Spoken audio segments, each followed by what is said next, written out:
Two engines, twin booms, a shape that looks wrong to anyone raised on single-engine fighters.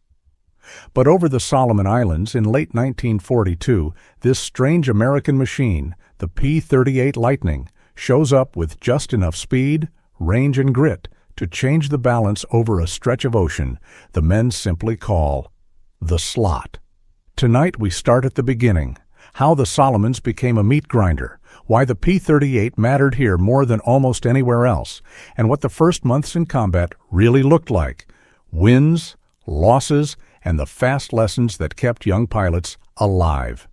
By the end, you'll know why Japanese flyers had to adjust their expectations the moment the Lightning appeared over Bougainville.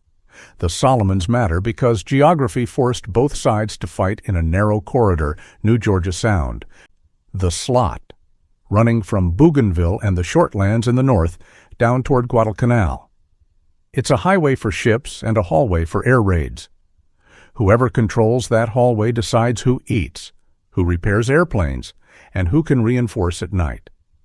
For months in 1942, the Allies hang on by their fingernails at Henderson Field on Guadalcanal, flying anything that can start and land, a rough coalition we remember as the Cactus Air Force. In early 1943, that ad hoc team is folded into a proper joint command, AirSols, meant to coordinate every land-based Allied squadron across the islands. The mission is simple and brutal: keep the slot closed to Japanese traffic, pound airfields like Kahili at Buin, and push the fight north toward Rabaul. Enter the P-38. On paper, it doesn't look like a knife fighter. It carries all its guns in the nose, 4 50-caliber machine guns and a 20mm cannon, so every burst arrives in one tight stream. It has 2 engines and turbo superchargers that let it keep its breath when the air gets thin.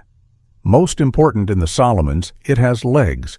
With drop tanks, it can escort bombers deep up the slot and still bring its pilot home. That range and that twin-engine safety are why planners fought to get it here. But pilots learn fast. A Lightning that tries to turn inside a zero at low speed will lose. The winning rhythm is different. Come in fast from height, hit once with concentrated fire, and climb back to set up another pass. Boom and zoom, energy, not ballet. The first Lightnings arrive on Guadalcanal late in 1942, seeded into the 347th Fighter Group.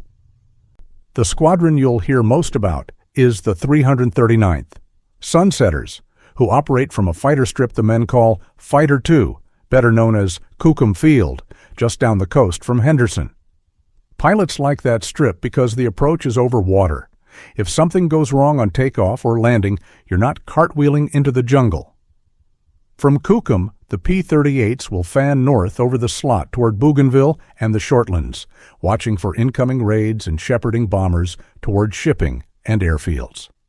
Those first months are not a victory lap. On January and February, missions to the Buin Shortlands area, right under the umbrella of Japanese fighters based at Kahili. The 339th learns how unforgiving this airspace is. A typical day reads like this: Lightnings launch with drop tanks, form up with B-24 or PB-4Y Liberators and sometimes P-40s or Marine Corsairs, and climb toward the northern end of the slot. Near the target, radar and lookouts have already warned the defenders. Zeros are waiting. If your timing is off or your formation loosens, the first sign is tracers raking the escorts before you even see the bombers open their bays. February 13th is a rough one. 6 P-38Gs lift from Fighter 2 to cover Liberators striking shipping around Shortlands and Buin. The weather's decent, the plan is straightforward, but contact with organized Japanese fighter cover turns it into a knife-drawn escort fight. The 339th claims some victories, but the cost reminds everyone that speed, altitude, and teamwork aren't optional. They're survival. The next day, February 14th, becomes infamous among Solomon's air crews as the St. Valentine's Day Massacre. Multiple U.S. types, new Marine Corsairs, PB-4Y patrol bombers, P-40s, and P-38s, run into a mass of defending fighters rising out of Kahili and nearby strips. Losses are heavy across the formation, and post-war reconstructions still debate the exact numbers. What no one disputes is the lesson. Undisciplined turns at low speed and scattered formations get punished over Bougainville. It's worth pausing on the Corsairs because their arrival overlaps this learning curve. VMF 124, the first Marine squadron to bring F-4U-1s into the Solomons, touches down at Guadalcanal on 12 February 1943, just 2 days before that bloody engagement. They're flying gorgeous, fast new fighters, but they're also green in theater. Early missions prove the airplane is a beast, yet the Solomons will test even great machines when timing and formation discipline are off. The P-38 drivers take note. Even a faster, tougher fighter bleeds here if it flies the wrong fight. Meanwhile, the map keeps shaping the fight. Kahili, also called Bouen Airfield, sits like a lid on the southern end of Bougainville. It's close enough to the slot that defenders can be over their own field in minutes, fresh and climbing. Recon keeps counting large numbers of Zeros cycling through, carrier groups flown ashore, frontline Kokutai rotating in for Operation IGO, and local units like 204th Kokutai. Allied pilots learn to read the clock, how long you can loiter before the lid pops, how many slashing passes you can afford before you must point south and live to fight again. So the tactics harden. Pairs and fours stay tight. The lead chooses when to dive and when to extend. Nobody scythes into a flat turn just to finish a wounded target. You regain height, reset, and kill clean on the next pass. The lightning strengths, nose-mounted guns, dive speed, and the reach to stay with the bombers start to count as long as the pilot resists the urge to mix it at low speed. Pilots talk more about fuel than glory. You juggle power settings on 2 engines. You sip from drop tanks until the last possible minute. You keep a mental line in the sky labeled "Turn home now," because everything up here is over water and every mile north has to be flown back south. By the end of February 1943, the P-38s of the 347th Fighter Group, especially the 339th, are no longer strangers to the slot. They know the climb points, the cloud decks, and the traps. They've lost friends and learned the rules that will keep more men alive in March and April. And just as those rules start to work, Japan swings hard with something new. A named air offensive directed from Rabaul, designed to smash Allied plans with massed raids from fields like Kahili and Balale. The Americans will call it IGO. The P-38's hardest test is about to begin. Tomorrow, we follow those raids north and set up the most audacious intercept of the entire Solomon Islands air war. Could a handful of long-legged lightnings really fly low, across open ocean, to a single minute on a single morning, and spring a trap that shakes an empire's confidence? That's part 2. Don't miss it. Key sources used while scripting for your description or pinned comment. Cactus Air Force and AirSols overview, Kukum, Fighter 2, and 339th FS Basing, February 13th and 14, 1943. Escort fights near Bouen Shortlands and the St. Valentine's Day Massacre, Kahili, Chenchard Bouen Airfield Role, and units.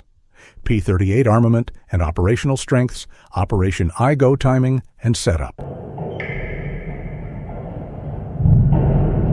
2 weeks. That's all it takes for the Solomons sky to change character. In March 1943, the air war feels like a knife fight over jungle and coral. By early April, it becomes an air bridge of massed Japanese raids, Zeros and dive bombers pouring south from Rabaul through Bougainville to Kahili. The big question, could America's new long-range fighter, the P-38 Lightning, keep pace with a rolling offensive designed by the man who shocked Pearl Harbor, Admiral Isoroku Yamamoto? Tonight, Part 2 follows the build-up to his April air offensive, how Allied flyers adapted in real time, and the quiet planning that set the stage for the most audacious intercept of the Pacific War. The plan carried a simple code name, IGO, On paper, it was short and sharp, roughly the first half of April 1943, meant to smash Allied air power at key points in the Solomons and New Guinea, buy time to shore up Japan's perimeter, and restore a sense of momentum after bruising setbacks. Aircraft from carriers temporarily flown ashore joined land-based units at Rabaul, Buka, Balale, and Kahili, Buin, creating a striking arm of several hundred planes. In practice, I-Go would sink some shipping and score headlines, but it would not break the Allied tempo. Before the main blow, the temperature rises.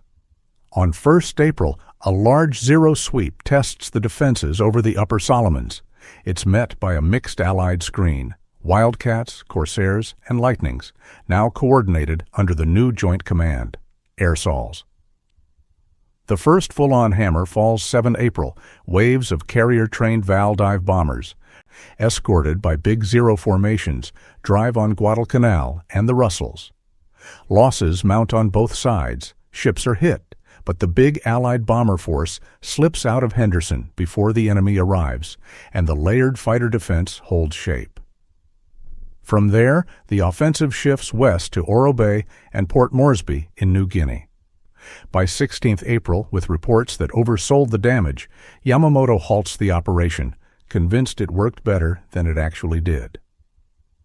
Day to day, this is what the Solomons sky now looks like for a P-38 squadron. Pre-dawn engine starts at Guadalcanal's Kukum, Fighter II, strip. Drop tanks topped off.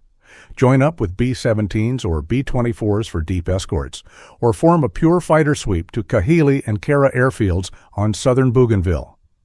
Comms check with a patchwork of types: USN Wildcats, USMC Corsairs, USAF Airacobras, and Lightnings, because AirSols isn't one service. It's everybody with wings in the theater, riding one radio net and one plan. Get north of the Russells, and you can almost set your watch by when Zeros come boiling up from Kahili. If the timing is off, you see them first as slashes of sun on wings. If timing is right, you're above them and already diving. Coordination matters more than any single airplane. A Corsair section can maul a dive bomber string but will get chewed if it loses mutual support. A P-38 can run down a Val in a long dive, but should not hang low and flat, where Zeros can turn inside it. The defense works when the screen is layered, top cover to pounce on escorts, mid-altitude flights to break up the bomb runs, and a last line over the target to catch leakers. That's exactly what AirSols tried to do. Not one perfect interception, but enough altitude bands and angles to blunt the raid, kill the press of bombers, and get most Americans home. The Lightning's strengths fit this chessboard. All guns in the nose mean tight, surgical bursts, no convergence guesswork.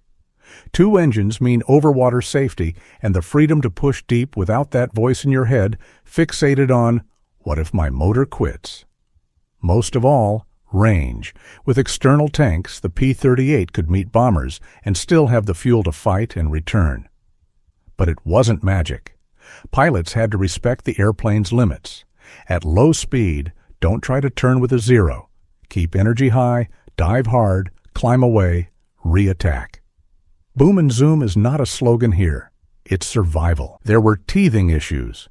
Every veteran remembers the compressibility scare, the way the nose would tuck in a steep, fast dive as airflow neared transonic, making the controls feel locked. In early 1943, Solomon's Lightnings were flown with that risk front of mind. The full production fix, dive recovery flaps, didn't arrive on the line until 1944. So, tactics compensated. Start the dive with margin, keep room beneath you, and don't chase a target into a suicidal steepening plunge. That discipline kept pilots alive long enough for the hardware to catch up. Fuel was the other master. Long, low-level legs drink gas. Combat drinks even more. Crews learned to ride the drop tanks to the last safe minute, then punch them off clean before a fight. Throttle and mixture had to be managed like a bank account. Over Bougainville in April, a P-38 pilot half thought in numbers. How long to the merge? How long in the fight? How long to the Russell line? The lightning made the mission possible, but fuel math decided whether you saw home. When we get to the famous intercept in Part 3, you'll see just how tight those numbers could run. As Igo rolled, Japan's forward fields at Kahili, Bin, and Balale became the lid on the southern end of Bougainville. Carrier groups flown ashore, plus local kokutai like the 204th, could mass quickly over the slot. On 7 April, for example, the first main Igo strike threw dozens of Valdive bombers and well over 100 Zeros south. Allied fighters met them in numbers and fought them to a standstill. But the point here is how fast those Japanese formations could be over their target when the staging worked.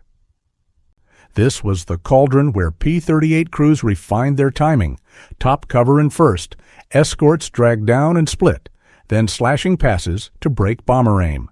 And through it all, AirSols kept knitting different outfits into one punch. VMF 1-24, the first Marine Corsair unit to reach Guadalcanal in mid-February, was now fully in the fight by April. RNZAF squadrons added steady pressure. 13th Air Force fighters and bombers stitched the daily pattern. When the Japanese struck at Port Moresby and Oro Bay as part of Igo's New Guinea phase, the message was clear. This was no longer a single-island brawl. The theater had fused and range ruled. Still, look past the daily scoreboard and you feel the strategic shift. The offensive energy is moving south to north, not the other way around. Even as Yamamoto declares Igo successful and winds it down on 16 April, he plans a morale tour to forward fields to congratulate the air crews who fought it. His staff sends the itinerary by radio in the JN-25 naval cipher. In Honolulu and on the West Coast, American cryptanalysts read the times and routes. What follows is sober and clinical. Pick the only Allied fighter with the legs to reach the rendezvous. Fly a low-level dogleg that radar and lookouts won't catch, hit a single point at a single minute, and get home on fumes. The job falls to the 339th Fighter Squadron, 347th Fighter Group, P-38Gs with mixed external tanks, led by Major John W. Mitchell. The navigation problem is brutal, not a straight 400-mile dash, but an outbound weave measured to roughly 600 miles at wave-top height to stay invisible, then a more direct 400 back. The Lightning is the only fighter at Guadalcanal that can do that and still fight. Mitchell blocks out headings to the minute. 4 pilots are designated as the kill flight. The others will keep zeros off their backs when the trap is sprung. The date circled on the board, 18th of April, 1943, and that brings us to the edge. The night before, crew chiefs torque the Allisons and safety wire the guns.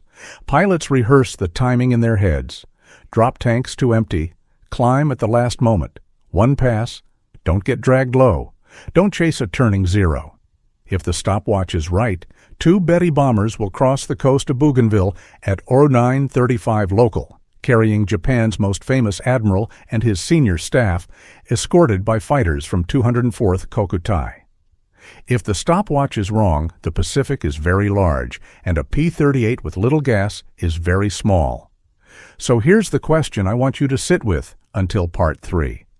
Would you bet an entire squadron on a fuel-edge intercept, flown low over open ocean, guided by a decoded schedule and the second hand on your wrist? Because that's exactly what's about to happen. And on a quiet Sunday morning over Bougainville, the answer will change the war's psychology in the South Pacific. 2 silver shapes rise from the sea haze, skimming the waves so low the prop wash ripples the water. Then, 1 hard pull, both climb as one. Ahead, 2 distant specks begin to grow into bombers, the kind the Allies call Betties. Between them and the coast of Bougainville stands a handful of American pilots who have bet everything on timing, fuel, and nerve. History will hinge on a 30-second merge. This is the morning of April 18, 1943. The plan is simple only on paper. 18 P-38 Lightnings have threaded a 600-mile, low-level dogleg to avoid detection, aiming to pop up at exactly 9:35 local, 10 minutes before 2 Japanese transports are due to land. If they are late, there is no second chance. If they are early, there's nowhere to hide in an empty sky. The stopwatch says now.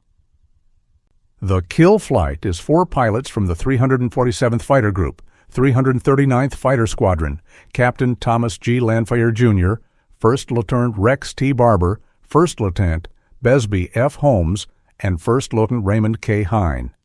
Behind and above them, the rest of the squadron will climb to meet the inevitable Zero counterattack from Kahili. Major John W. Mitchell, who built this ambush with a compass, a Navy-style bearing card, and a lot of dead reckoning, holds the larger formation together. The timing is perfect. 2 Betty bombers appear on schedule, with a Zero escort stepping down behind them. Lanphier and Barber break for the lead bomber.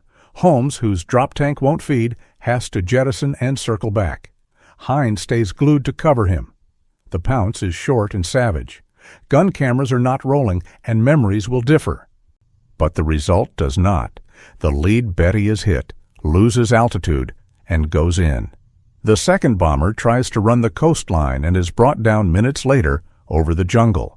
In the wreckage of the first aircraft lies Admiral Isoroku Yamamoto, the most famous sailor in Japan.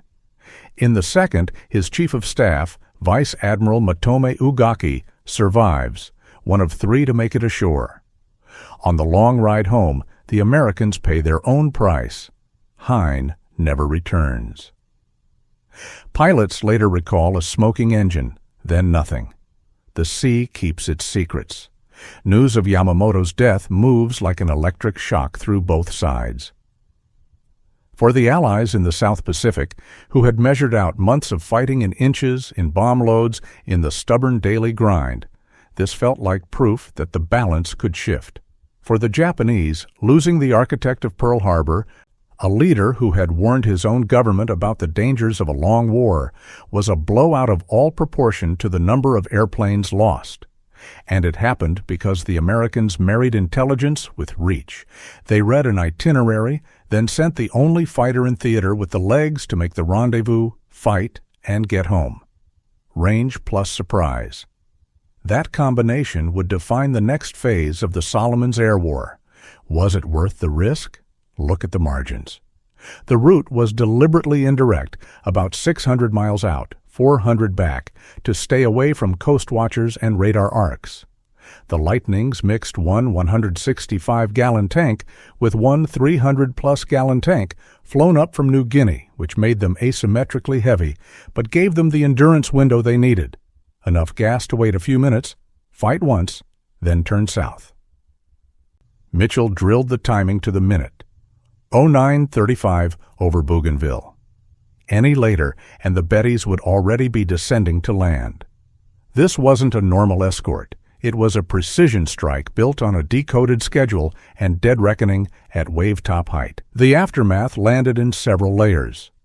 Strategically, the Japanese Navy lost a commander who combined political weight with operational skill.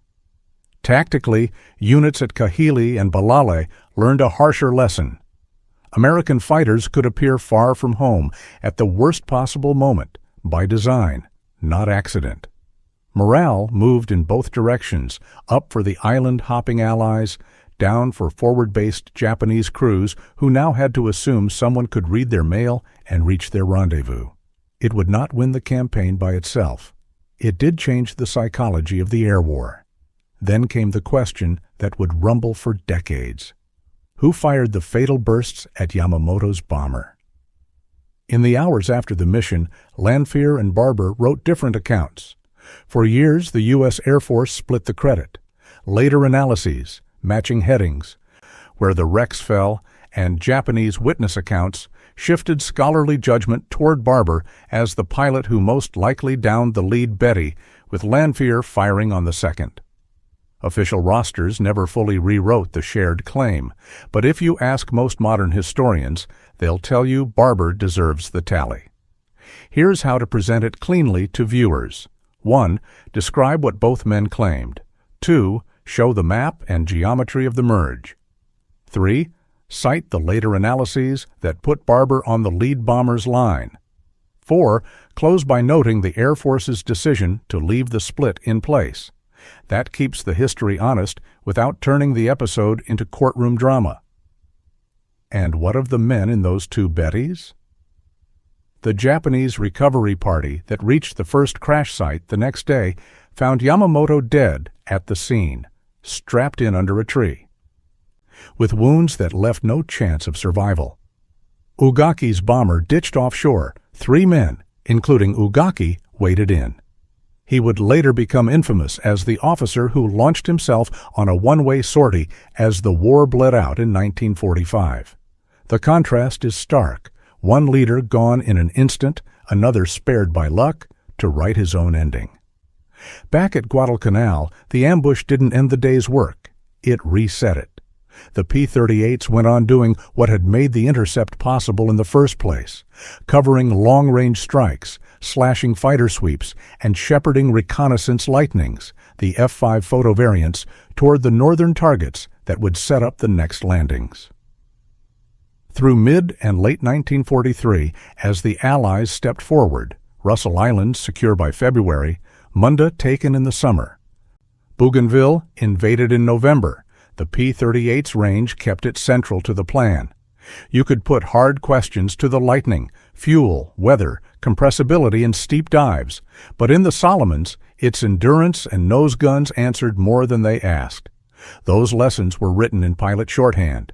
Energy beats turn. Altitude is a bank account. Don't spend it for pride. Use the drop tanks to the last safe minute, then punch them off clean before the merge. Don't chase a zero down into a tightening spiral where its light wing and big flaps favor it. If a dive starts to steepen, you respect the airplane.